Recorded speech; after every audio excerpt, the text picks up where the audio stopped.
Commander Hyun-Soo Park stared at the glowing screen in front of him.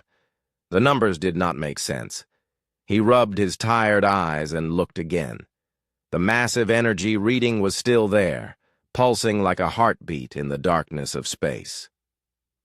Lieutenant, Yoon, come look at this, he called to his second-in-command. Icha. Yoon walked over from her station. Her boots clicked on the metal floor of the monitoring station. She had been working for 12 hours straight, just like everyone else on the edge of Velkan Empire territory. This job was boring most of the time. They watched empty space and recorded data that nobody seemed to care about. "What is it, Commander?" she asked, looking over his shoulder. Hyun-Soo pointed at the screen. "This energy signature, it's coming from the human quarantine zone." Acha laughed. "That can't be right. Humans barely have space travel. They use old chemical rockets and simple metal ships. This reading shows something as powerful as an Imperial dreadnought." "I know what it shows," Hyun-Soo said. "But the sensors are working fine. I checked them 3 times. The reading was impossible. Humans were weak. Everyone in the galaxy knew this. They had been conquered easily 50 years ago and put into special zones where they could not cause trouble. They worked in mines and factories. They grew food on farm worlds. They did what they were told and nothing more. "Run it through the computer," Acha said. "Let the system identify what kind of ship it is." Hyun-Soo typed commands into his console. The computer searched through millions of ship designs from across the galaxy. It compared energy signatures, hull compositions, and weapon systems. Usually this took only a few seconds, but not this time. The screen flashed red. Words appeared. Configuration unknown. Threat level undefined. "That's strange," Acha said. "The computer knows every ship design in the Empire.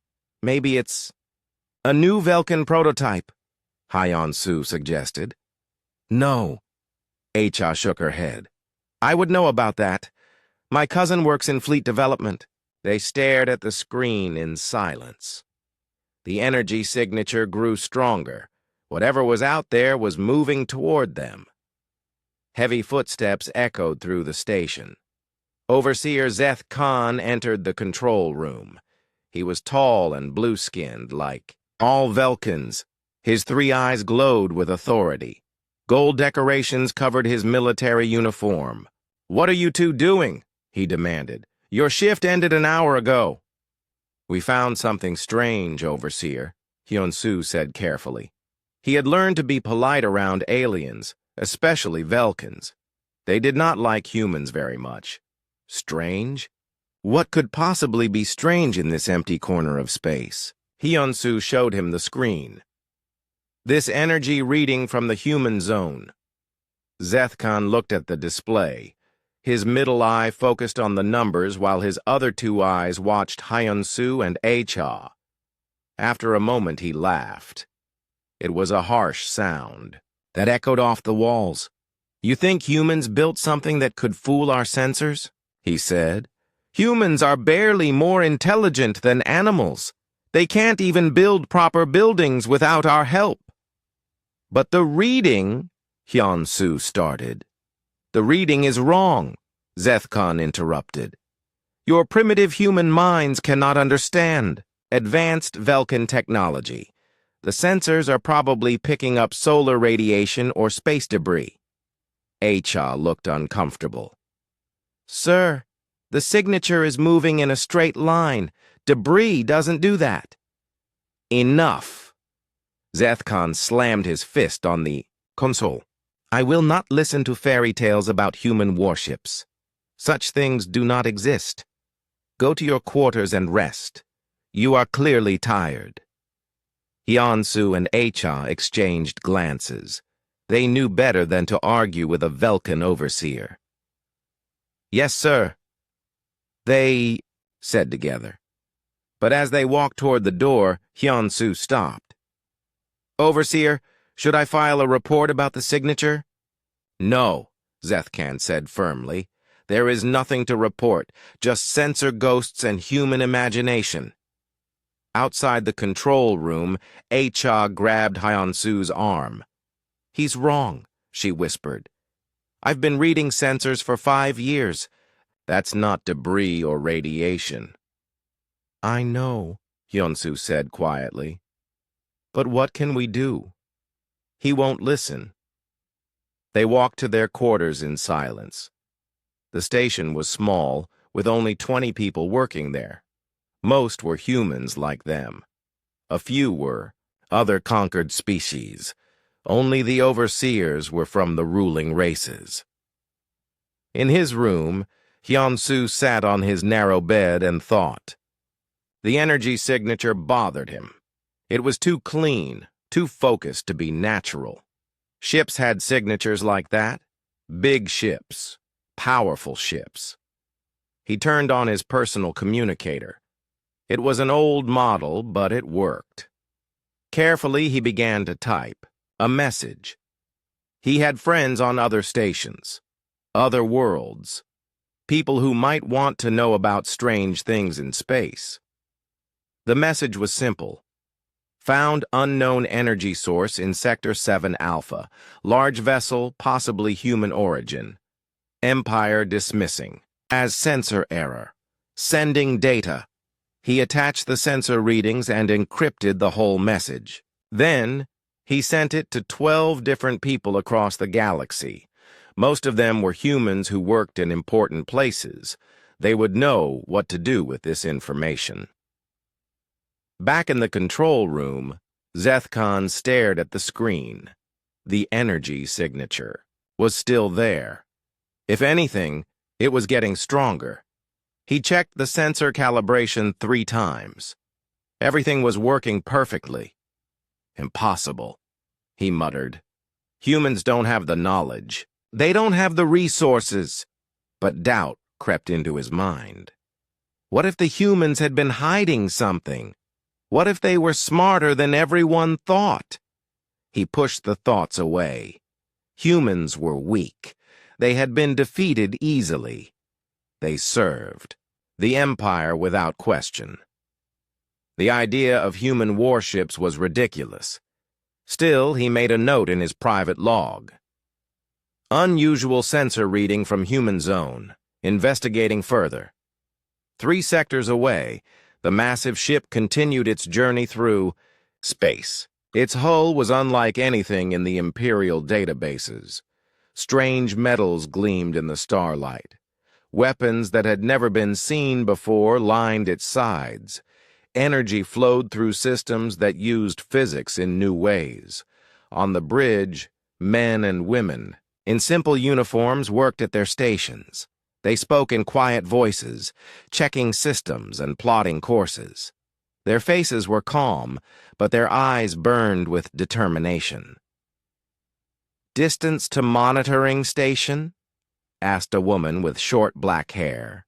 2 hours at current speed, Admiral, replied a young man at the navigation console. Good.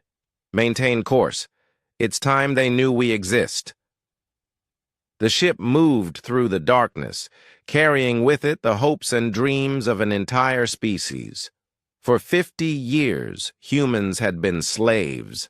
They had been told they were weak, stupid, worthless. Today, that would change. Behind the ship, scattered across a dozen star systems, other vessels emerged from hidden bases. They had been built in secret, deep underground or in the hearts of asteroids. Human hands had crafted them using stolen technology and desperate innovation. The galaxy was about to learn that they had made a terrible mistake. They had underestimated humanity. They had given humans time to think, to plan, to build. Now, it was too late to stop what was coming. The age of human slavery was ending. The age of human freedom was about to begin. Dr. So-Young Kim looked at her computer screen in the middle of the night. She worked alone in the Imperial Research Lab on Kepler Station. The other scientists had gone home hours ago. Only the security guards walked the empty halls. Her communicator beeped softly. A new message had arrived through the hidden network. She opened it carefully, using codes that took her 5 minutes to decode.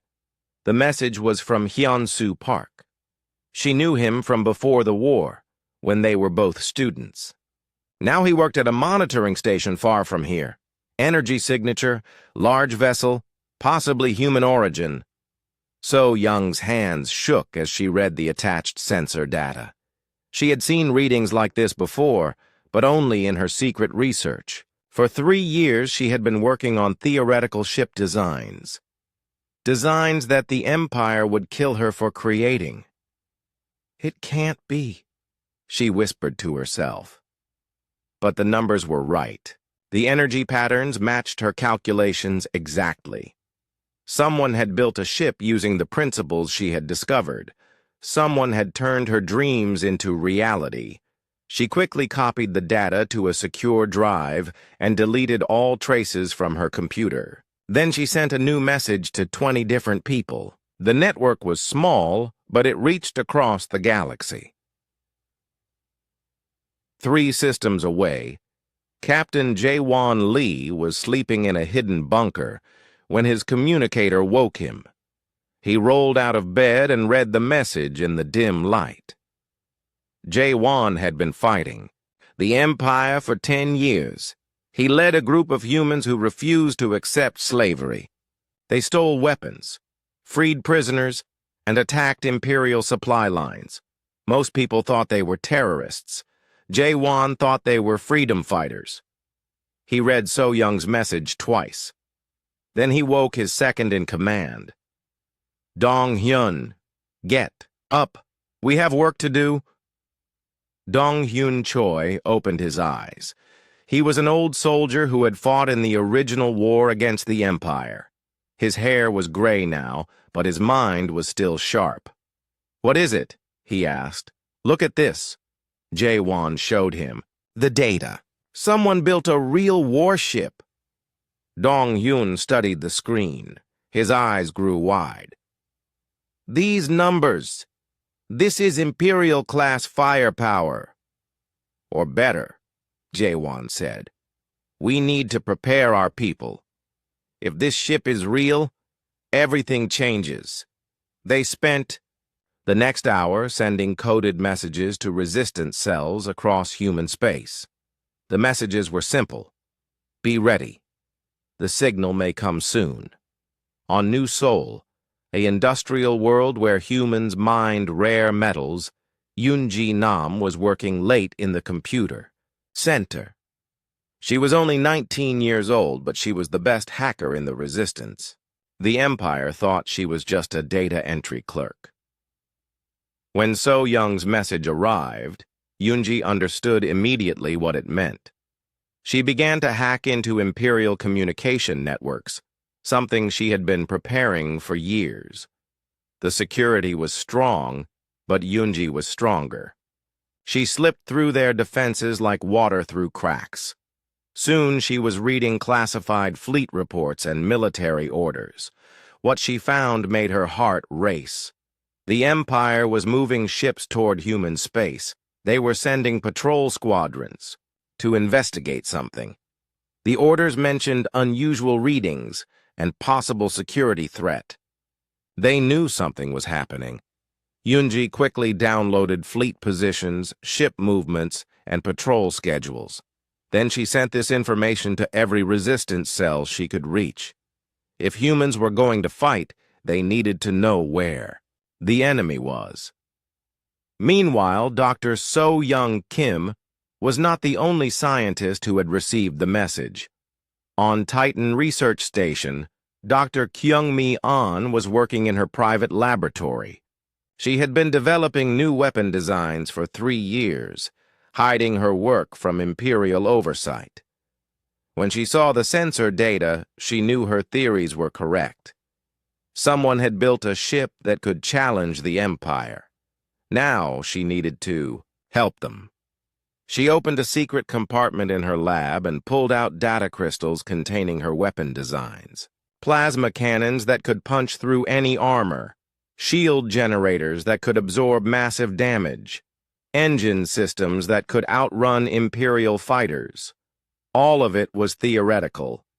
But if someone was really building human warships, they would need these designs. She encrypted the data and sent it through the network to every ship designer she knew. Then she began to pack her personal belongings. Soon the Empire would discover what she had been doing. She needed to disappear before they came for her. On the farming world of New Busan, General Boram Kwan was meeting with local resistance leaders when the message arrived. She had been preparing for this day for 5 years. Hidden across the planet were weapon caches, communication equipment, and trained fighters. "Is it time?" asked one of the farmers. His name was Wu Jin Han, and he had been a fighter pilot before the conquest. "Maybe," Boram said. "If this ship is real, we'll need to be ready to support it." She activated a hidden communication system and sent orders to resistance cells on 50 different worlds. The message was coded, but the meaning was clear. Prepare for uprising. Wait for the signal. Across human space, people began to move. Weapons were pulled from hidden storage. Communication networks came online. Fighters who had been waiting for years started to gather. But they were not the only ones taking action. In the Imperial capital, intelligence reports were flowing in from across the galaxy. Something was happening in human space. Energy readings, ship movements, increased communication traffic. Admiral Vextar of the Imperial fleet read the reports with growing concern. Humans were supposed to be peaceful now. They worked hard and caused no trouble. These reports suggested something different. "Increase patrols in human sectors," he ordered his staff. "I want to know what they're doing." On Kepler Station, So Young, Kim finished copying her research to portable drives. She had theoretical designs for a dozen different ship types, fighters, destroyers, even massive battleships that could challenge Imperial dreadnoughts. She looked around her laboratory last time. Tomorrow she would not be here. Tonight she would disappear into the underground network and find the people who were building these ships. As she prepared to leave, her computer chimed with another message. This one was different. It came from someone she had never heard of before. "Dr. Kim, we have been watching your work. We have been building what you designed. It is time for you to join us. Coordinates attached. Come alone." So, Young stared at the message. They had built her designs. Her theoretical ships were real. She grabbed her data drives and headed for the door. Behind her, the laboratory security system activated, locking down everything she left behind. But it didn't matter. The important knowledge was now in her hands. Across the galaxy, similar scenes were playing out. Scientists, soldiers, engineers, and hackers were all receiving messages. The network that had been hidden for years was finally activating. The Empire had made a mistake when they conquered humanity. They thought humans were weak because they lost the war. They thought humans would stay defeated because they had better technology. But humans had been learning. They had been stealing Imperial technology piece by piece. They had been studying, planning, and building in secret. Now the secret was about to come out. In deep space, the massive human warship continued its journey toward the Velkin monitoring station. On its bridge, Admiral Eugene Kang looked at the tactical display. Soon they would reveal themselves to the galaxy. "Signal from the network, Admiral," reported her communications officer. "All cells are activating. The people are ready." "Good," Eugene said. "It's time to show the Empire what humans can really do." The ship's engines flared brighter as it accelerated toward its destination. Behind it, across dozens of star systems, Other ships were beginning to move. The human fleet was waking up. Admiral Eugene Kang stood on the bridge of the ship that would change everything. Around her, 50 crew members worked at stations that looked nothing like Imperial technology. The displays glowed with soft blue light. The controls responded to touch and thought, using interfaces that human minds understood better than alien ones. "Distance to the monitoring station?" she asked. 15 minutes at current speed, Admiral," replied Navigation Officer Wu Jin Han. He was young, maybe 25, but his hands moved across the controls with the skill of someone who had trained for this moment his entire life. "Good. Tactical. What do you see?" Tactical Officer Min Ho Lim studied his screens. "One monitoring station, typical Velkan design. Crew of 20, mostly humans with Velkan overseers. Light defensive weapons only." "And beyond the station?" "Patrol. Group Delta 7 is 6 hours away. 3 destroyers and a cruiser. They're following standard patrol routes." Eugene nodded. Everything was going according to plan. For 5 years, her people had been watching Imperial fleet movements. They knew where every ship was, what every patrol was doing. "Admiral," called Chief Engineer Hirin Bay from her station, "all systems are running perfectly. Power output is stable at 95%. "Weapons?" "Ready and charged.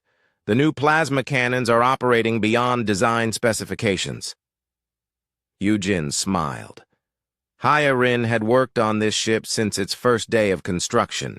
She knew every bolt, every wire, every system. If she said the weapons were ready, they were ready. "Communications, open a channel to the monitoring station." Communications Officer Subin Ryu looked up. "Channel open, Admiral." Eugene took a deep breath. What she was about to do would start a war, but it might also end 50 years of slavery. "Velkan Monitoring Station, this is Admiral Eugene Kang of the Human Federation warship Indomitable. Please respond." There was silence for long moments. Then a confused voice came through the speakers. "This is Commander Hyun-Soo Park. Did you say Human Federation? That's not possible." "Commander Park, I assure you it is very possible. We are transmitting our identification codes now." On the monitoring station, Hyun-Soo stared at his screen in shock. The ship was enormous, bigger than anything he had ever seen, and the identification codes, they were real. They followed proper Imperial format, but they identified the vessel as belonging to something called the Human Federation. Lieutenant H.I. Yoon ran scans on the approaching ship. "Commander, this thing is massive. 800 meters long, crew of at least 500. The energy output is off the charts." Overseer Zethkin pushed past them to look at the screens. His 3 eyes went wide when he saw the ship's size. "That's impossible," he said. "Humans don't have warships. They can't build anything like this." "Sir," Hyun-Soo said carefully, "they're transmitting proper identification codes, and they're flying in open space. If this was some kind of trick—" "It is a trick!" Zethkon shouted. "This must be a captured Imperial vessel, or a simulation, or—" He stopped talking as he studied the ship's design. It wasn't like any Imperial ship he had ever seen. The hull was smooth and curved, not angular like Velkan designs. The weapon ports were in strange places. Even the engine signature was different. "Open a channel," he ordered. Back on the Indomitable, Eugene heard the new voice. "Human vessel, this is Overseer Zethkon of the Velkan Empire. You are in violation of Imperial space law. Humans are not permitted to operate military vessels." Eugene's voice was calm and steady. "Overseer, we are operating under the authority of the Human Federation. As of today, we are withdrawing from all imperial treaties and declaring our independence. There was dead silence on the channel. Then Zeth Khan laughed. It was a harsh, ugly sound. Independence? You think you can fight the Empire? You lost once. You'll lose again. Correction, Overseer, Yujin said. We lost once because we were unprepared.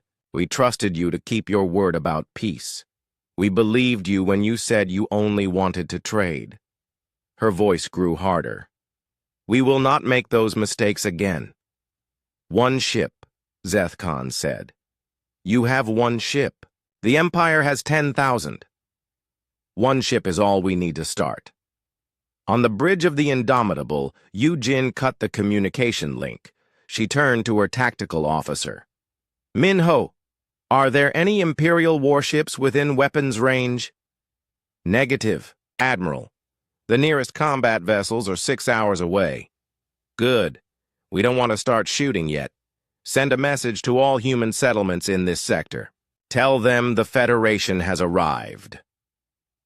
Communications Officer Subin worked quickly.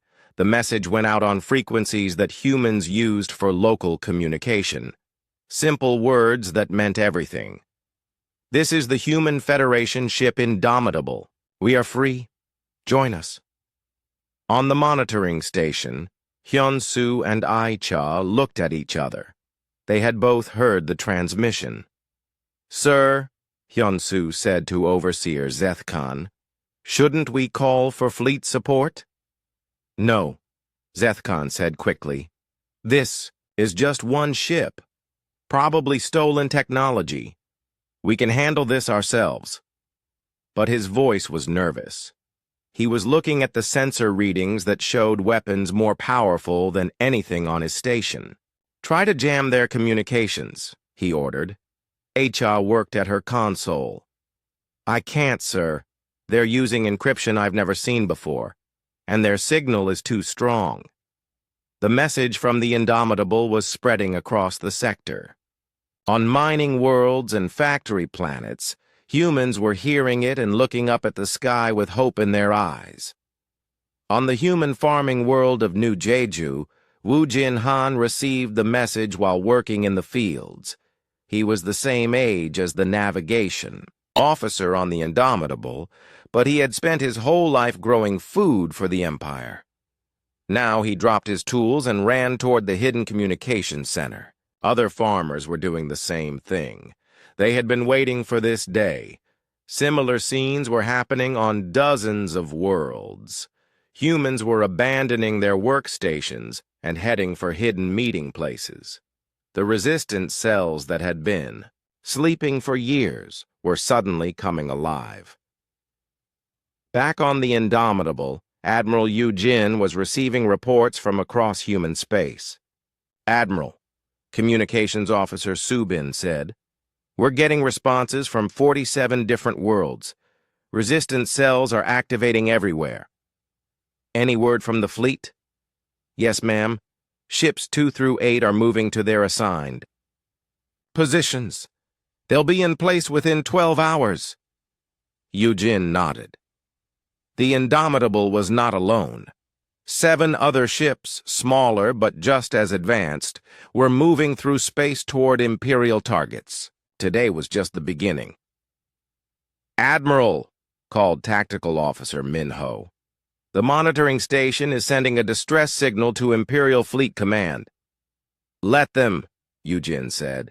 It's time the Empire knew what they're facing.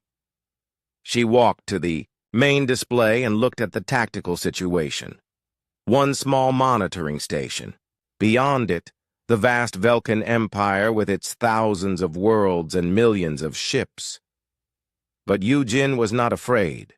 For 5 years, her people had been preparing for this moment. They had built ships in secret, trained crews in hidden bases, and developed weapons that the Empire had never seen. Most importantly, they had learned from their defeat 50 years ago. They would not trust Imperial promises.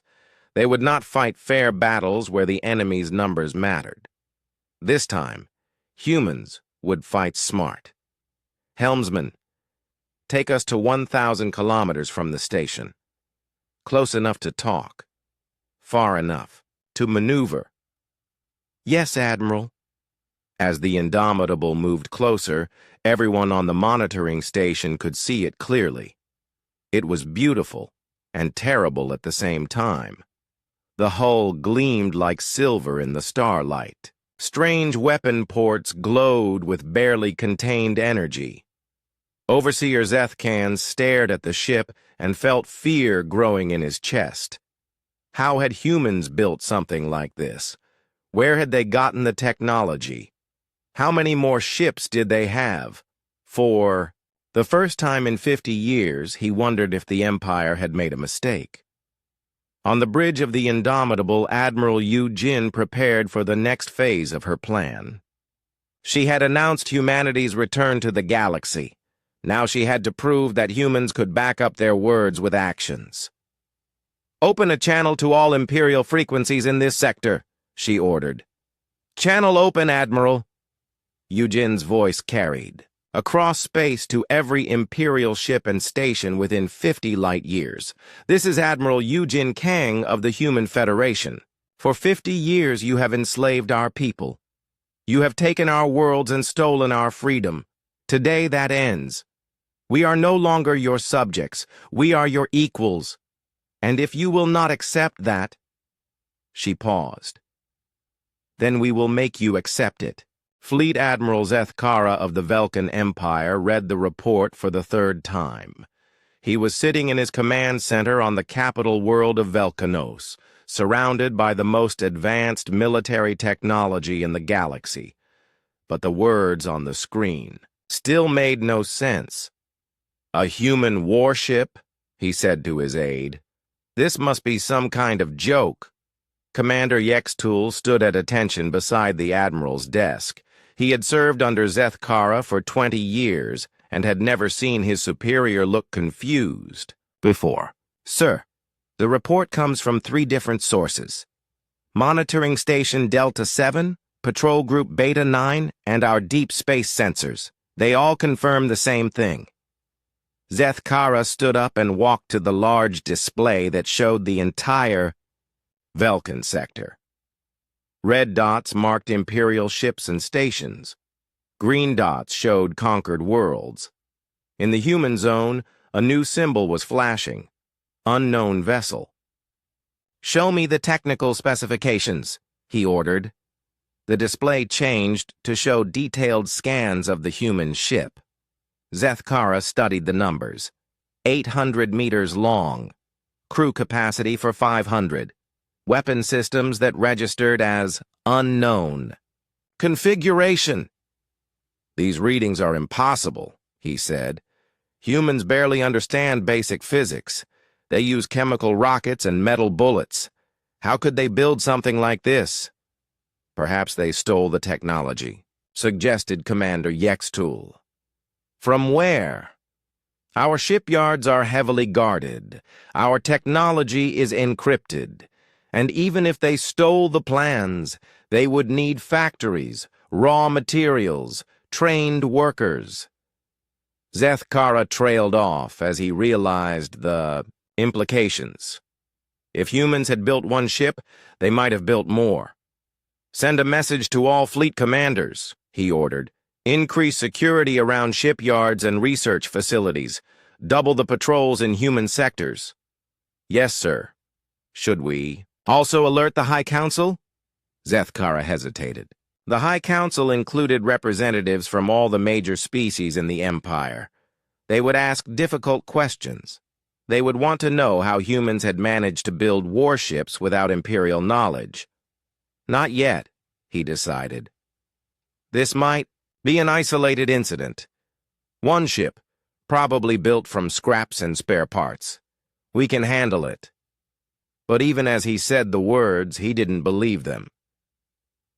3 sectors away, Intelligence Officer Tai Hyung Seo was sitting in an Imperial briefing room, listening to panic. He wore the uniform of a Velkan intelligence analyst, but he had been born on Earth 28 years ago. "The humans are claiming independence," said Colonel Veckmore. "They're broadcasting propaganda across their territories." "What kind of propaganda?" asked another officer. "Freedom messages. Calls for uprising. They're telling humans to abandon their workstations and join something called the Human Federation." Tae-hyung kept his face neutral, but inside he was celebrating. The plan was working. For 10 years he had been feeding information to human resistance cells. Now it was finally paying off. "How many worlds are affected?" he asked, pretending to be concerned.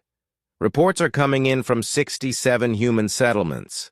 Work production has dropped by 30% in the last 6 hours. Tae-hyung made notes on his datapad. Later, he would pass this information to the resistance network. They needed to know how the Empire was responding. "Sir," said a young technician, "we're receiving additional reports. Monitoring stations are detecting energy signatures in multiple systems." Colonel Veckmore looked up sharply. "What kind of energy signatures?" "Large vessels, sir. Similar to the one reported from Delta 7. We count at least 5, possibly more." The room fell silent. One human ship was bad enough. 5 ships meant the humans had been planning this for years. "Contact Fleet Command immediately," Colonel Veckmore ordered. "Tell them we have a full uprising in progress." On the human mining world of New Incheon, Dong-hyun Choi was leading 300 miners toward the Imperial garrison. They carried mining tools and improvised weapons. The Imperial Guards had energy rifles, but they were outnumbered 10-1. "Surrender now and you will not be harmed," Dong-hyun called out to the guards.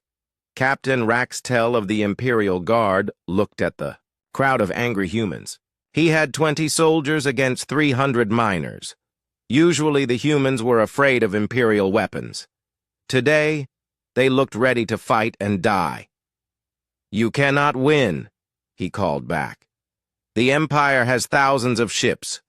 One human vessel cannot protect you." "One vessel?" Dong-hyun laughed. "Captain, you haven't been paying attention to your intelligence reports." He held up a communication device. "This is Dong-hyun to Hammer Base. Report status." A voice crackled through the speaker. "Hammer Base operational. Ship Defiance is in position and ready for orbital support." Captain Raxtel's face went pale. Orbital support meant there was a human warship above the planet right now. "Surrender," Dong-hyun said again. "Your choice." The Imperial Guards looked at each other. They were brave soldiers, but they were not stupid. Fighting angry miners was one thing. Fighting angry miners with orbital support was suicide.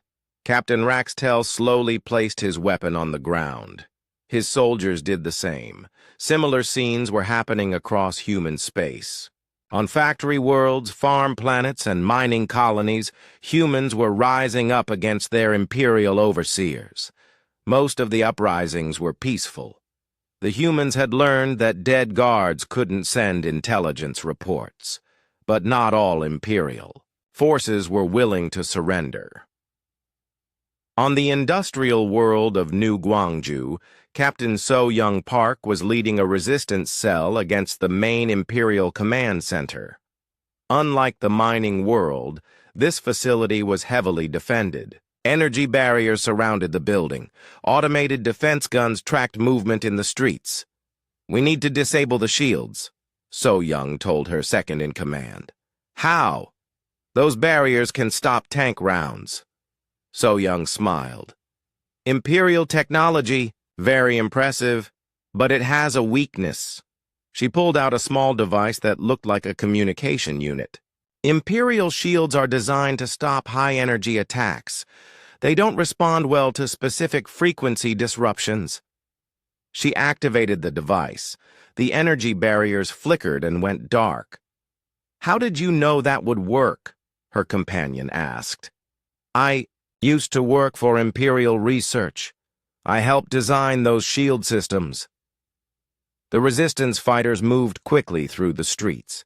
Within an hour, they had captured the command center and its communication equipment. Back on Velcanos' fleet, Admiral Zethkara was receiving reports from across the Empire. Each one was worse than the last. 17 worlds have reported uprisings, Commander Yexatul said. Human workers are abandoning their posts and attacking Imperial facilities. How many casualties? Surprisingly few, sir. Most humans are accepting surrenders. They seem more interested in capturing equipment than killing guards. Zethkara found this puzzling. In most uprisings, conquered species killed their oppressors, but the humans were being strategic. They wanted Imperial technology intact. What about the ships? How many human vessels have been confirmed? 8. Confirmed sightings, sir. All appear to be warships of unknown design. 8 ships, Zethkara muttered. How did they build 8 ships without us knowing? Sir, we're receiving a priority message from High Command. The Council wants a full briefing in 1 hour. Zethkara sighed. The Council would not be happy. They had trusted the Velkans to keep humans under control. Now it looked like humans had been preparing for war right under their noses. Prepare a report, he ordered. Include everything we know about human capabilities and fleet movements. Yes, sir. Should I also include the intelligence assessment? What intelligence assessment? The report from Agent Taehyung Seo. He believes the humans may have infiltrated our command structure. Zethkara felt a chill run down his spine.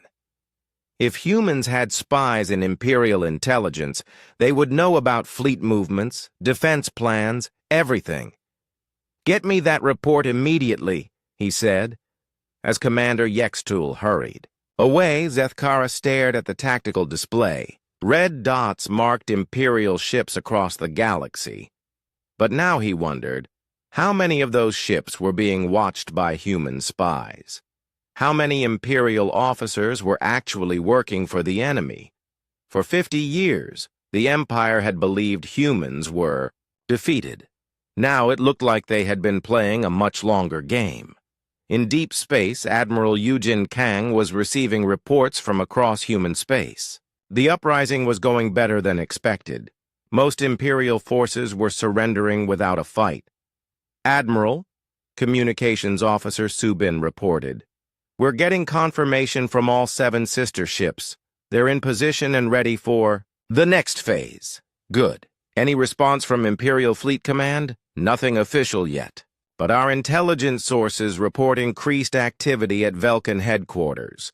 They're preparing for an emergency council meeting. Yujin nodded. Everything was proceeding according to plan. The first phase had been to announce humanity's presence. The second phase was to prove they could back up their words.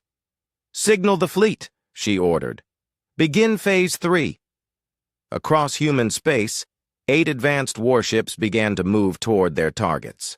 The Empire was about to learn that human engineering was far more dangerous than they had ever imagined. Admiral Yujin Kang stood in the center of the Indomitable's bridge as her ship approached the Kepler 442 system. Her target waited there, Battle Group Terran, consisting of 1 heavy cruiser, 2 destroyers, and 6 escort vessels. It was a standard Imperial patrol force designed to keep conquered species in line. Contact bearing 090, reported Tactical Officer Minho Lim. Imperial heavy cruiser dominance and escort vessels. They're moving to intercept us.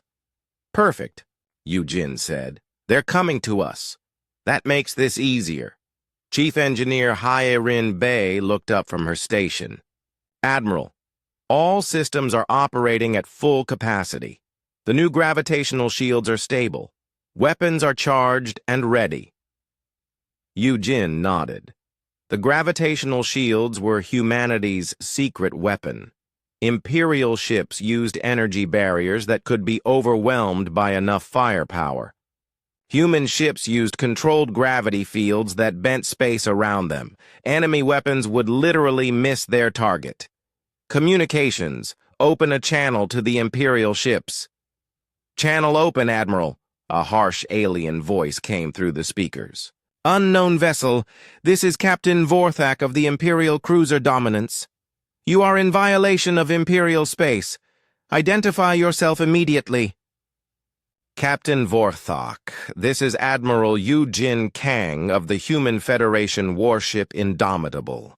We are not in violation of anything. This is our space now. There was a long pause.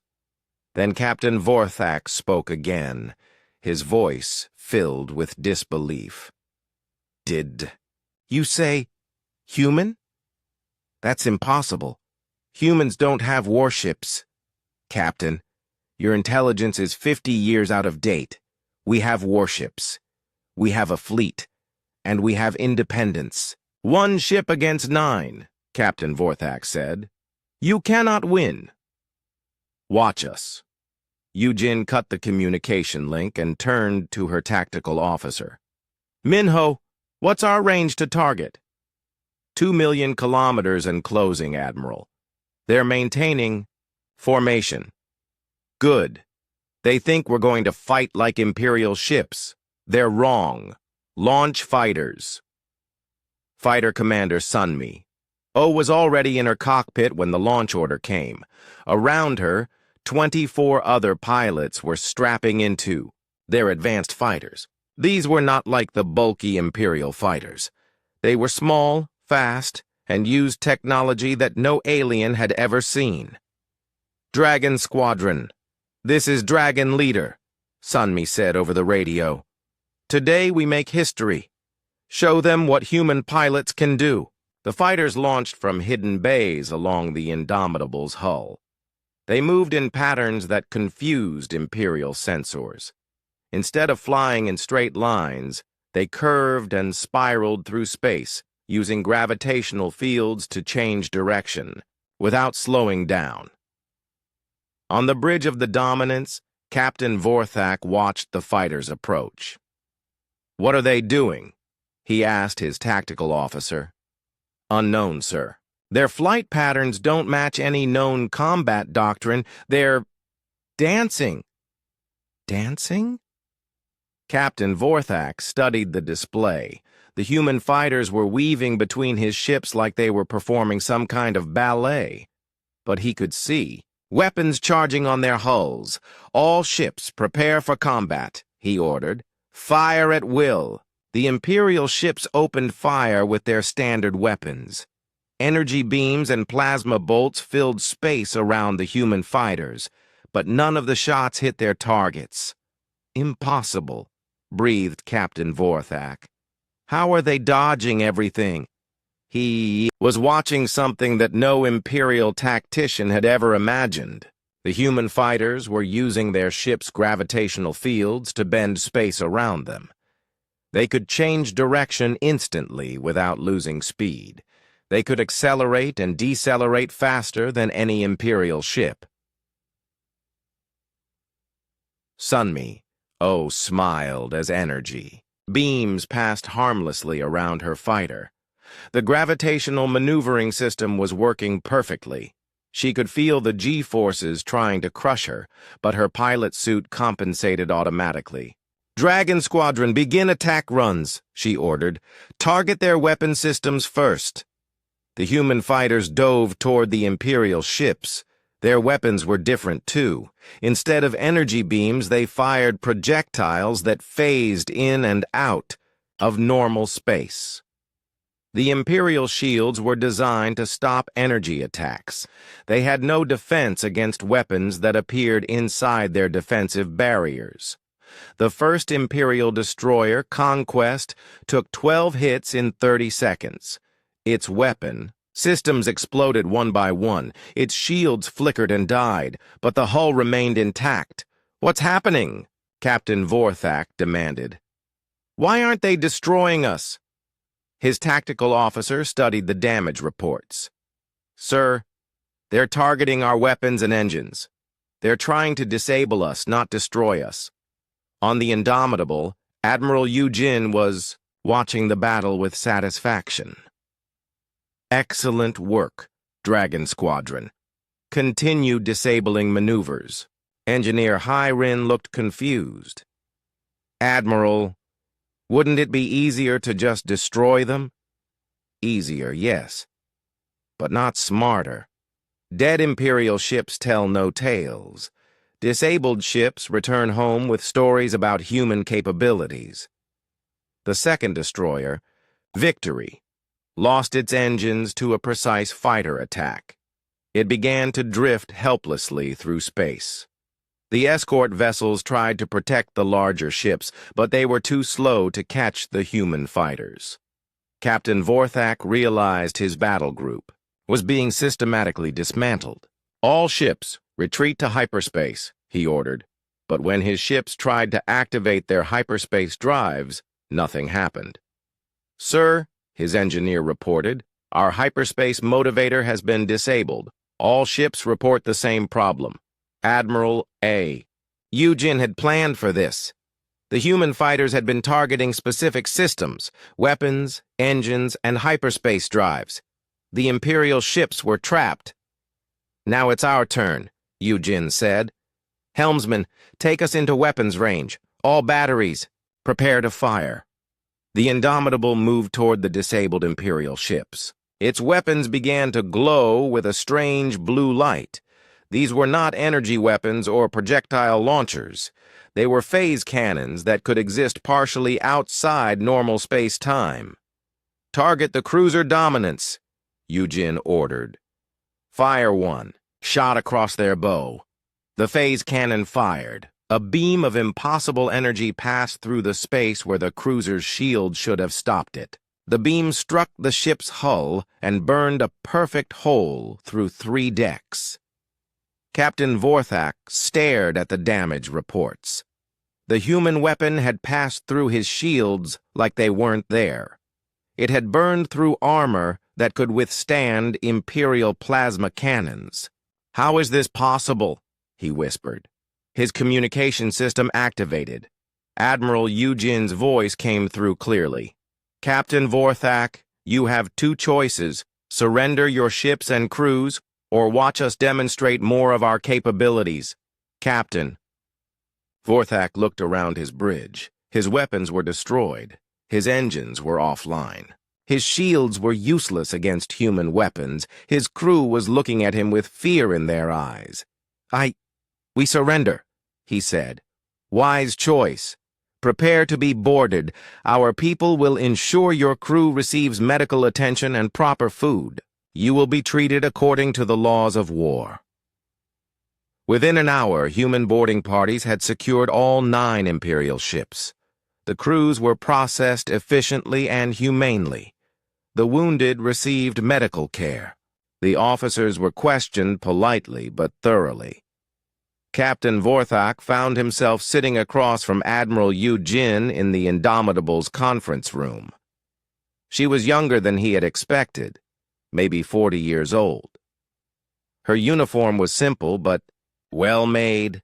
She spoke quietly but with absolute confidence. "Captain, I want you to understand something," she said. "This was not a massacre. This was a demonstration." "A demonstration of what?" "Of human capabilities. For 50 years, your people have believed we were primitive. You thought we were incapable of advanced technology or strategic thinking." "Captain," Vorthak nodded slowly. "The intelligence reports always said humans were technologically inferior. Your intelligence was wrong. We have been learning, building, and preparing. Today, you saw 1 ship and 24 fighters defeat a full battle group. Tomorrow you will return to Imperial space and report what you witnessed. You're releasing us? Of course. How else will the Empire learn that the rules have changed?" Admiral Yujin stood up and walked to the window.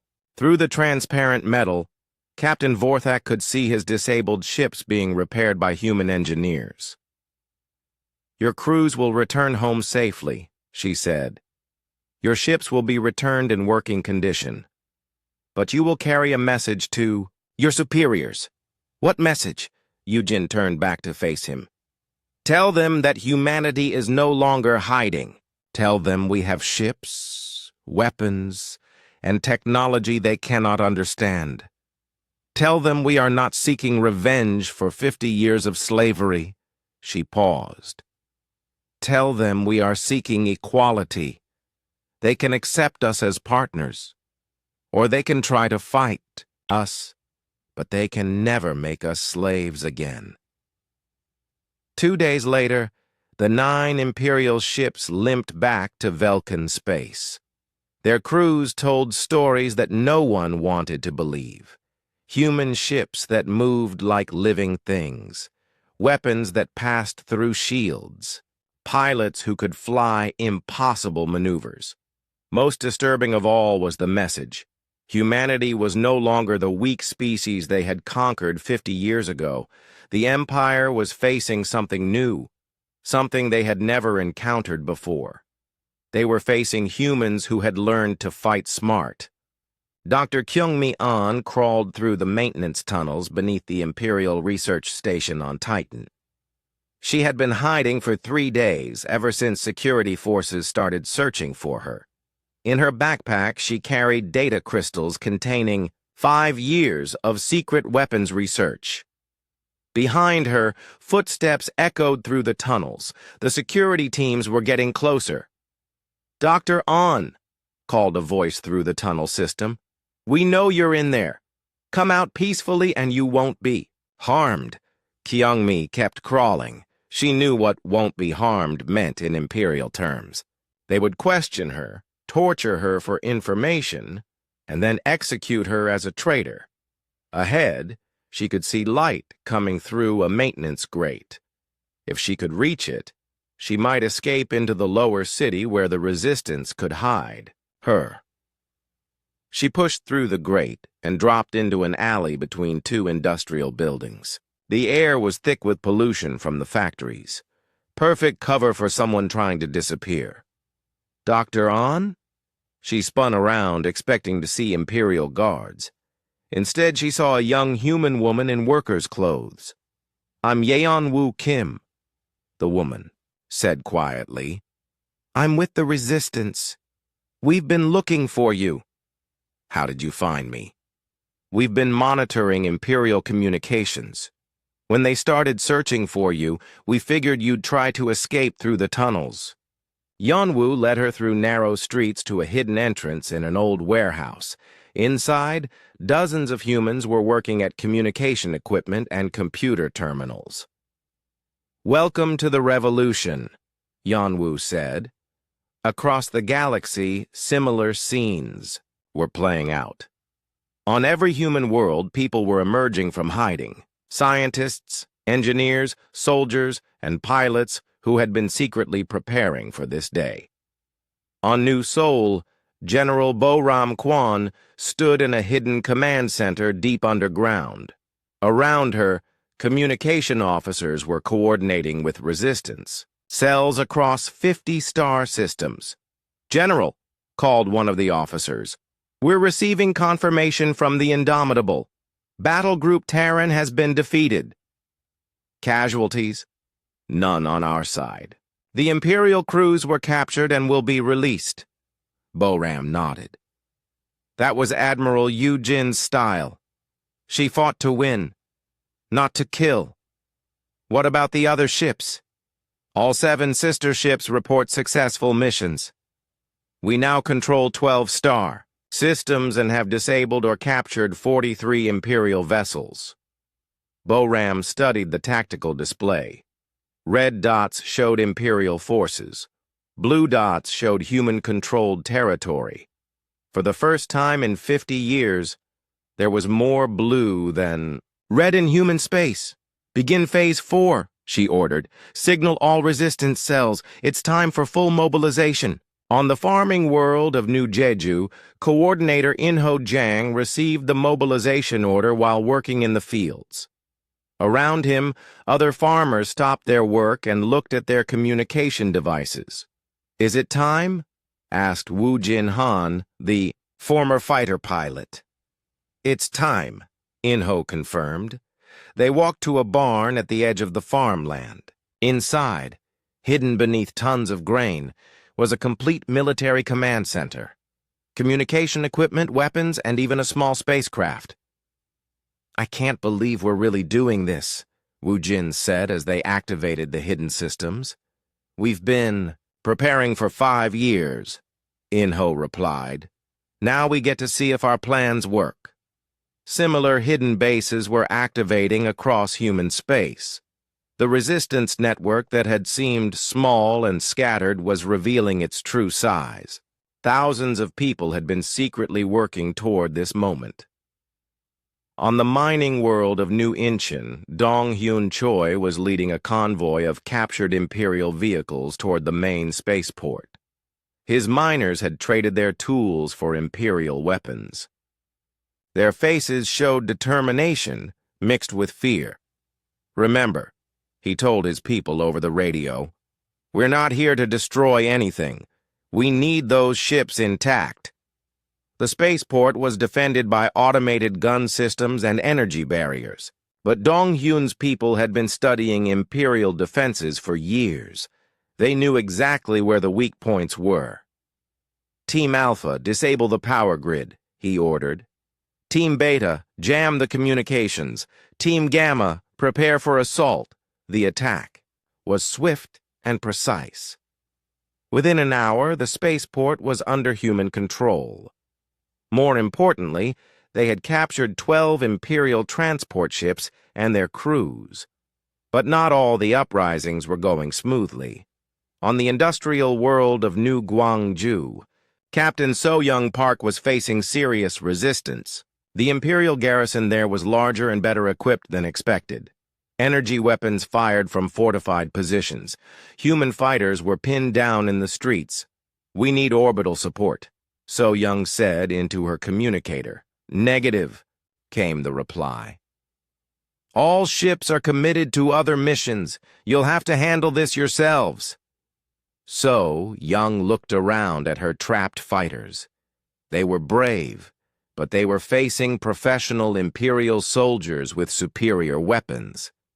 Then, she remembered something. In her backpack, she carried one of Dr. Kyungmi-on's experimental devices, a portable phase disruptor that could theoretically disable Imperial energy shields. "Cover me," she told her team. "I'm going to try something crazy."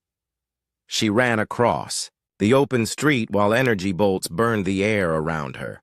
Behind the Imperial lines, she could see the main shield generator that protected their position. The phase disruptor was small, about the size of a communicator. Dr. An had said it was theoretical, untested. But So-Young had no choice. She activated the device and threw it at the shield generator. For a moment, nothing happened. Then the Imperial shields flickered and died. "Now!" So-Young shouted. "All units, advance!"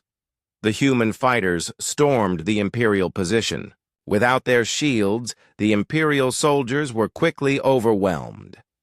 Meanwhile, in space above human worlds, the 8 advanced warships were demonstrating capabilities that terrified Imperial commanders. The ship, Defiance, commanded by Captain Jae-won Lee, had just disabled an entire Imperial patrol squadron without firing a single shot. Its new gravitational beam weapon could crush ship hulls or simply disable their engines, depending on the setting. "Imperial vessels, this is Captain Lee," he broadcast to the disabled ships. "Your crews will be treated humanely. Prepare to be boarded." The ship Vengeance, under Captain Yoonji Nam, was using its advanced sensors to track Imperial fleet movements across 3 star systems. The young hacker had become an expert at electronic warfare. Imperial communications were being intercepted. and decoded in real time. "Captain," her intelligence officer reported, "Imperial High Command is ordering a general withdrawal from human space. They're pulling back to defensive positions." "Good," Yunji said. "That gives our people time to consolidate their gains." But the most spectacular demonstration was happening near the Velkan border, where the ship Retribution was facing off against an Imperial dreadnought. The dreadnought was massive, 3 times the size of any human ship. Its captain, Admiral Kexavara, had come to make an example of the human rebels. "Human vessel," he broadcast, "you are outgunned and outnumbered. Surrender now, and your crew will be spared." Captain Seung-ho Park, commanding the Retribution, laughed. "Admiral, you're thinking like an Imperial commander. We don't fight Imperial battles." The Retribution suddenly vanished from sensors. "Where did they go?" Admiral Kexavara demanded. "Unknown, sir. They just disappeared." The human ship was using a cloaking system based on gravitational field manipulation. Imperial sensors could not detect something that was literally bending space around itself. The Retribution reappeared directly above the dreadnought. Its phase cannons fired once, burning through the massive ship's armor and disabling its main weapons. Then it vanished again. "Impossible," Admiral Kexavara whispered. "How are they doing this?" The answer was simple. Human engineering combined with stolen Imperial technology, improved by 5 years of secret research. The Retribution appeared again, this time beside the dreadnought. It fired precisely, disabling engines and communications. The massive Imperial ship was left helpless. "Admiral Kexavara," Captain Park broadcast, "your ship is disabled but intact. Your crew is unharmed. You may withdraw to report what you have witnessed." This cannot be happening," the Admiral said. "It is happening. Humanity is no longer hiding. We are no longer weak. Tell your superiors that we seek peace, but we are prepared for war." Across human space, the message was becoming clear. Humanity had changed. They had technology that the Empire did not understand. They had strategies that Imperial commanders could not predict. Most importantly, they had unity. For 50 years, humans had seemed divided and helpless. Now they were fighting as one people with one goal: freedom. In her command center, General Boram Kwan watched reports coming in from across the galaxy. 40 star systems were now under human control.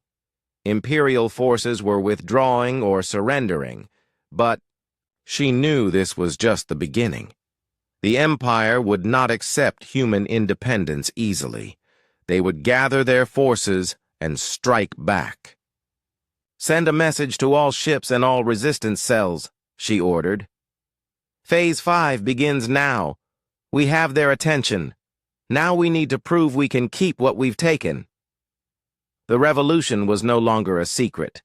The galaxy was about to learn that humanity had become something no one expected, a force that could change the balance of power among the stars. Emperor Vectar sat on his crystal throne in the heart of the Imperial Palace on Centralis Prime. Around him, the Grand Council chamber buzzed with nervous energy.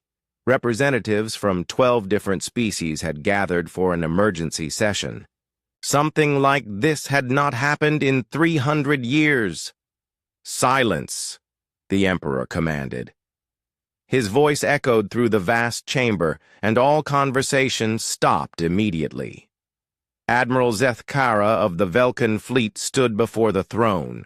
His normally perfect uniform was wrinkled. Dark circles under his eyes showed he had not slept in days.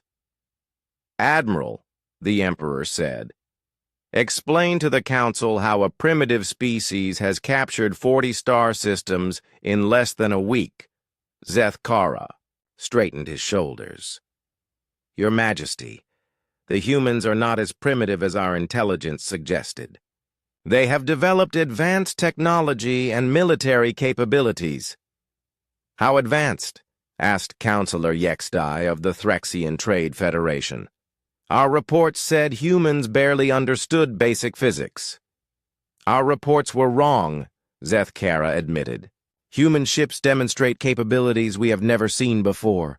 Gravitational manipulation, phase weapons, cloaking systems that bend space-time. The council chamber erupted in angry voices. Representatives shouted questions and accusations. The Emperor raised his hand for silence. How many human ships are we facing? He asked. Initial estimates suggested 8 vessels. We now believe there are at least 20, possibly more. 20 ships against the Imperial fleet? Counselor Mexthor of the Draconic Hegemony laughed harshly. We have 10,000 warships. This is not a threat. Admiral Zethkara's expression was grim. Counselor, those 20 human ships have defeated or disabled over 200 Imperial vessels. Our traditional tactics are useless against their technology. In a hidden alcove overlooking the council chamber, Agent Seokjin Yu listened to every word. He had been the Empire's top intelligence analyst for 15 years. The council trusted him completely. They had no idea he was born on Earth. He spoke quietly into a concealed communicator. Human Command, this is Deep Cover 7. The Emperor is considering extreme measures. Recommend all ships maintain maximum alert status. Far away, in the Human Command Center on liberated New Seoul, General Boram Kwan received the warning. She immediately sent alerts to all human forces. Their spy in the Imperial Council was their most valuable asset. Back in the council chamber, the debate was growing heated. We should use orbital bombardment, suggested Counselor Yexdai. Destroy their worlds from orbit. That will end this rebellion quickly. And kill millions of humans? Asked Counselor Vexelinda of the Aquatic Collective. That would be genocide. They are rebels, Counselor Mexthor said coldly. The penalty for rebellion is death. Emperor Vectar listened to the arguments. He was old, over 300 years by human standards. He had ruled the Empire for 50 years and had seen many rebellions. But this was different. Admiral, he said, what do your tactical experts recommend? Your Majesty, our analysts suggest we are facing a completely new form of warfare. Human tactics emphasize mobility, precision, and technology rather than brute force. Our standard battle formations are designed to fight enemies who think like us. And humans don't think like us? No, Your Majesty. They fight like hunters. They study their prey, find weaknesses, and strike with perfect timing. They don't seek glorious battles. They seek victory. The Emperor stood up from his throne. The chamber fell silent again. Show me the tactical displays, he commanded. A massive holographic map appeared in the center of the chamber. It showed the entire galaxy, with colored dots representing different forces. Red for Imperial fleets, blue for human-controlled space. The AS blue zones had grown dramatically in just 1 week. They formed a rough sphere in what used to be called the Human Quarantine Zone. But now they extended far beyond those original boundaries. How many humans live in the blue zones? The Emperor asked.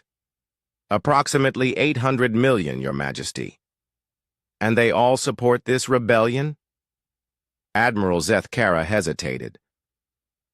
Intelligence reports suggest, yes, Your Majesty. We have detected no opposition to human forces on any occupied world. This was shocking. In most rebellions, the conquered species were divided. Some fought, Others collaborated with Imperial forces, but humans seemed completely united. "What about our allies in the region?" asked Counselor Vexalinda. "The Rigelian Union? The Centauri Syndicate?" "Both have declared neutrality, Admiral," Zethkara admitted. "They refuse to provide military support against human forces." "Cowards," spat Counselor Mexthor.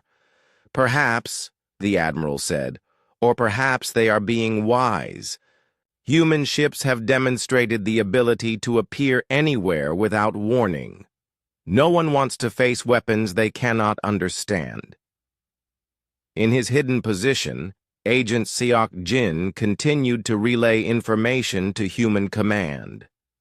Every tactical detail, every strategic discussion was being transmitted in real time, but he was also listening for something specific: the Empire's ultimate weapon.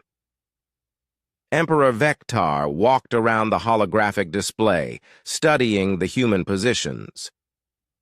"What do we know about their fleet strength?" "Conservative estimates suggest 20 to 30 warships, Your Majesty.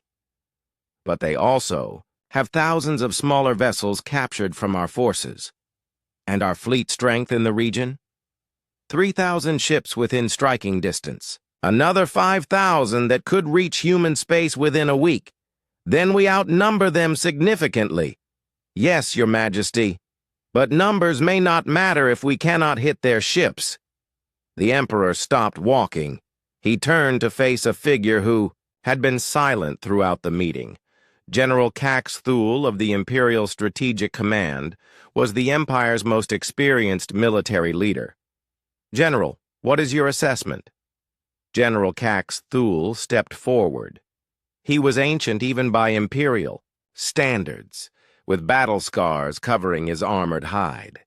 He had fought in dozens of wars and had never lost a campaign. "Your Majesty," he said slowly, "this is not a rebellion. This is a war." The council chamber erupted again. War meant something different than rebellion. Wars were fought between equals. The humans have demonstrated 3 critical capabilities. The general continued: superior technology, unified command, and strategic intelligence. They know our movements before we make them. They strike our weaknesses while avoiding our strengths. Are you suggesting we cannot defeat them? Emperor Vectar asked. I am suggesting, Your Majesty, that we cannot defeat them using conventional tactics. We need to think differently. What do you recommend? General Cax Thule paused. There are 3 options. First, we could negotiate, recognize human independence, and establish them as a client state. Unacceptable, said Counselor Mexthor. We do not negotiate with rebels. Second, the general continued, we could use planetary bombardment, destroy their worlds, and force them to surrender. That would kill billions. Counselor Vexalinda protested. Yes, it would also make us into monsters in the eyes of every conquered species in the Empire. We would face rebellions everywhere. And the third option? The Emperor asked. General Cax Thule looked directly at him. We use the Omega Protocol. The chamber fell completely silent. Even Agent Siok Jin felt his blood turn cold. The Omega Protocol was the Empire's most secret weapon, a fleet of ships that could destroy entire star systems.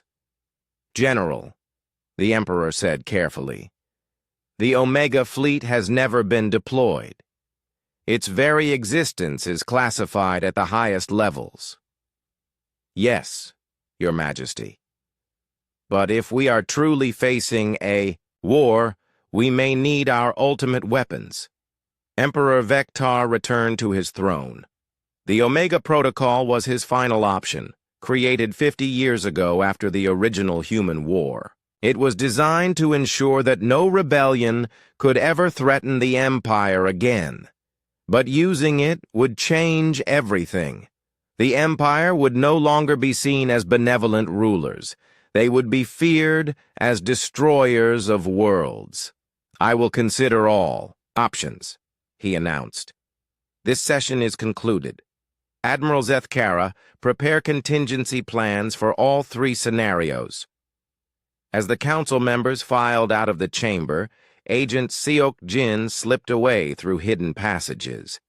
He had to warn Human Command about the Omega Protocol. If the Empire decided to use their secret weapons, humanity would need to be ready. In space above human worlds, Admiral Yujin Kang received the warning from their deep cover agent. The Empire was considering using weapons that could destroy entire star systems. Signal all ships, she ordered. Operation Exodus begins now. We're not just fighting for independence anymore. We're fighting for survival. The war was about to enter a new phase. The Empire was preparing to use weapons that could end human civilization. But they had underestimated humanity once before. They were about to do it again. 6 months had passed since the Indomitable first appeared in Imperial space. The galaxy had changed in ways no one could have predicted. Ambassador Minseo Park walked through the corridors of the neutral space station, orbiting Proxima Prime. She wore the simple blue uniform of the Human Federation, with no decorations except a small Earth symbol on her collar. Behind her walked 2 human guards, alert but not threatening. This was her first time representing humanity as equals, not as conquered subjects. In the main conference room, representatives from 12 major galactic powers waited for her. At the head of the table sat Emperor Vectar himself, looking older than when she had last seen him 6 months ago. "Your Majesty," Minseo said formally as she took her seat. "Honored representatives, I come here as the voice of the Human Federation." "Federation," repeated Counselor Mexthor with distaste. "You call yourselves a federation now?" "We are a federation. 57 worlds united by choice rather than conquest." Admiral Zethkara leaned forward. "Those worlds belong to the Empire." "Belonged," Minseo corrected. "Past tense. They voted for independence. We have the documentation if you would like to review it." The voting had been a brilliant move by General Boram Kwan. Instead of simply declaring independence, the humans had held elections on every liberated world. The results were overwhelming, 97% in favor of joining the Human Federation. Emperor Vectar spoke for the first time. "Ambassador Park, we are here to discuss terms for ending this conflict." "Of course, Your Majesty. But first, let me clarify our position. The Human Federation seeks recognition as an independent galactic power. We want normal diplomatic relations, trade agreements, and mutual defense treaties." "Impossible," Counselor Yexdai said immediately. "The Empire does not negotiate with rebel states." Minseo smiled. "Counselor, we are not rebels. We are a sovereign government representing 57 star systems and 800 million people. We have a fleet of 63 warships and the most advanced technology in the galaxy." She was not exaggerating. In the past 6 months, human shipyards had been working around the clock. Dr. Kyung Mion's weapon designs had been perfected and mass-produced. Dr. So Young Kim's theoretical ships had become reality. 63 ships, Admiral Zethkara said. "The Empire has 10,000. Quality over quantity, Admiral. Your 10,000 ships use technology we surpassed months ago." This was true, though it still amazed Minseo to say it. Human engineers had taken Imperial technology and improved it beyond recognition. Gravitational manipulation, phase weapons, and quantum communication systems had given humanity advantages the Empire could not match. "You cannot fight the entire galaxy," Emperor Vectar said. We don't want to fight anyone, Your Majesty. We want to be left alone to build our own civilization. In space outside the station, Admiral Yujin Kong commanded the human fleet from the bridge of the Indomitable. Around her, 49 other human warships maintained perfect formation. They were here as a show of strength to remind the Empire that humanity could defend itself. Admiral, Communications Officer Subin reported, "The Imperial fleet is maintaining position at the system edge. No hostile movements detected. Good. Keep monitoring. If they try anything aggressive, we'll be ready." The Imperial fleet numbered over 500 ships.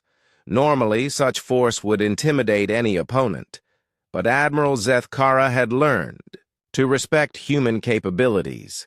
His ships stayed at maximum range, ready to retreat if necessary. Back in the conference room, the negotiations continued.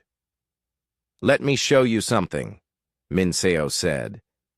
She activated a holographic display that showed the galactic map. Human space glowed blue. Imperial space remained red.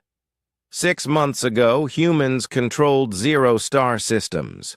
Today, we control 57. Our territory includes some of the richest mining worlds and most productive agricultural systems in this sector. She highlighted specific systems. The Kepler mining complex produces 40% of the rare earth metals in this region. The new Jeju agricultural worlds feed 30 million people. The Titan research stations have developed technology that your scientists said was impossible.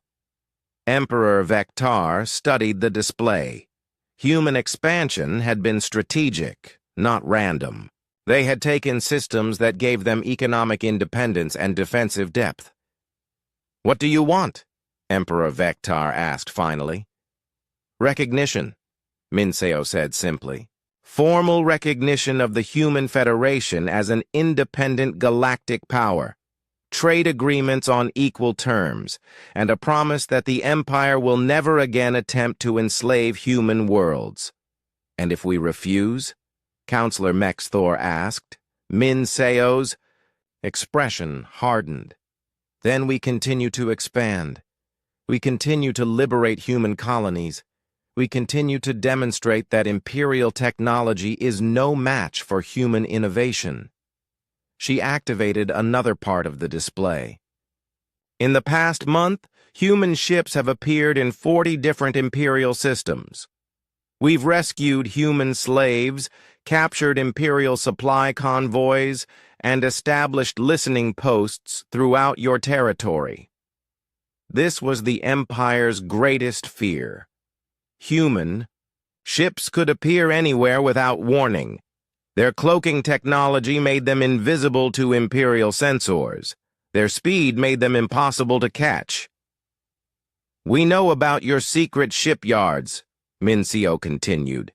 "We know about your fleet movements. We know about the Omega Protocol." Emperor Vectar's face went pale. The Omega Protocol was the Empire's most classified secret. Agent Seokjin Yu had done his job well. For 15 years, he had fed human intelligence everything the Empire planned. Now that intelligence was paying off. "How do you know about Omega?" the Emperor whispered. "Your Majesty, we know about everything. We've had people inside your government for decades. We've been preparing for this war since the day you conquered Earth." The room fell silent. The Empire's leaders realized they had been outmaneuvered from the beginning. "The Omega fleet," Minseo said quietly, "consists of 12 dreadnoughts equipped with star-killer weapons. They're hidden in the Void Nebula, ready to destroy human worlds if we don't surrender." Admiral Zethkara's mouth dropped open. "That's impossible. Omega is classified above your clearance level." "Admiral, I know about Omega because we've been watching it for 3 years. We know the exact location of every ship. We know their crew rotations. We know their attack plans." She smiled. Would you like to know what happened to Omega Base last week? Emperor Vector activated his emergency communicator. Command, get me a status report on Omega Base immediately. After a few minutes, a voice came through the communicator. Your Majesty, Omega Base is not responding to communication attempts. What do you mean, not responding? Sir, the base appears to be intact, but all personnel have been evacuated. We found a message from the Human Federation. Mincio activated her own communicator. This is Ambassador Park. You may read the message. The voice continued. The message reads, To His Imperial Majesty Emperor Vector. The Omega Fleet has been neutralized. All crew members have been safely evacuated and will be returned through neutral channels. The Star Killer weapons have been disabled. Consider this a demonstration of Human Federation capabilities. We seek peace, but we are prepared for any eventuality. The conference room was completely silent. You captured the Omega Fleet, Counselor? Yextai asked in disbelief. We neutralized it, Mincio corrected. No one was harmed. The crews are being treated well and will be returned as promised, but the weapons that could destroy our worlds no longer exist. Emperor Vector sat back in his chair. The Empire's ultimate weapon had been taken without a shot being fired. Human ships had penetrated the most secret facility in Imperial space and made it disappear. How? He asked. Your Majesty, you've been thinking about this war in Imperial terms. You see ships, weapons, and territory. We see people, information, and opportunity. Mincio stood and walked to the display. Every human who worked in your shipyards learned how your ships are built. Every human who served in your research stations learned how your weapons work. Every human who cleaned your offices heard your secret conversations. She turned back to face the Emperor. For 50 years, you treated us like invisible servants. You forgot that invisible people see everything. Admiral Eugène's voice came through Mincio's communicator. Ambassador, we're receiving a priority signal from human space. Dr. Subin Ryu has successfully tested the new hyperspace drive. Travel time between human worlds has been reduced by 70%. Mincio nodded. Thank you, Admiral. Yao looked around the table at the shocked faces of the Imperial representatives. Gentlemen, while you've been planning war, we've been building the future. Our scientists have developed technology that makes your ships look like antiques. Our engineers have created manufacturing systems that can build fleets faster than you can plan attacks. She activated a final display. This is the current status of human shipyards. The hologram showed dozens of star systems with massive construction facilities. Ships were being built at an incredible rate. In 6 months, the Human Federation will have 200 warships, she announced. In 1 year, we'll have 500. Our manufacturing capacity doubles every 6 months. That's impossible, Admiral Zethkara protested. Imperial manufacturing is limited by centralized control and bureaucratic inefficiency, Mincio explained. Human manufacturing is based on distributed production and rapid innovation.